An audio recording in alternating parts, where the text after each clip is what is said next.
ख्वाब देखने वाले लोग बड़े कामयाब लोग होते हैं। आप अपनी जिंदगी के हर शोबे के बारे में ख्वाब देखें। अगर आप बिजनेसमैन हैं तो अपने बिजनेस के बारे में देखें कि 2024-23 के अंदर मैंने जो मेहनत की थी उसका रिजल्ट मुझे क्या मिला है। अब 2024 के अंदर मुझे कितनी ज्यादा मेहनत करनी पड़ेगी अगर मुझे अच्छा रिजल्ट चाहिए तो। इसी तरह अगर आप एक स्टूडेंट हैं, आप तालिब इल्म हैं, तो आप अपनी पढ़ाई के बारे में सोचिए कि यार 2023 के अंदर मैंने जो मेहनत की थी उससे मुझे क्या रिजल्ट मिला है।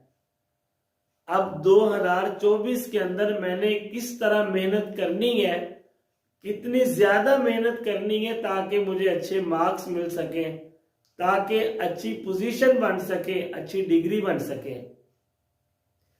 आप अपने ताल्लुकात के बारे में सोचें कि आपकी फैमिली के साथ, आपके फ्रेंड्स के साथ, आपके टीचर्स के साथ आपके ताल्लुकात कैसे हैं, उनको बेहतर करें।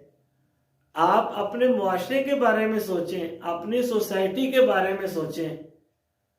हजरत इब्राहिम अलैहिस्सलाम का वाकया हम सब ने सुना है कि जब उनके लिए आग जलाई गई थी तो वो एक छोटी सी चिड़िया अपनी चोंच में पानी ला के वहां गिराती थी। किसी ने पूछा कि इस पानी के कतरे से आग तो नहीं बुझने वाली। उसने बड़ा खूबसूरत जवाब दिया, कहती कि मुझे पता है इससे आग नहीं बुझेगी, लेकिन मैं अपना हिस्सा शामिल कर रही हूं। मैं अपनी इस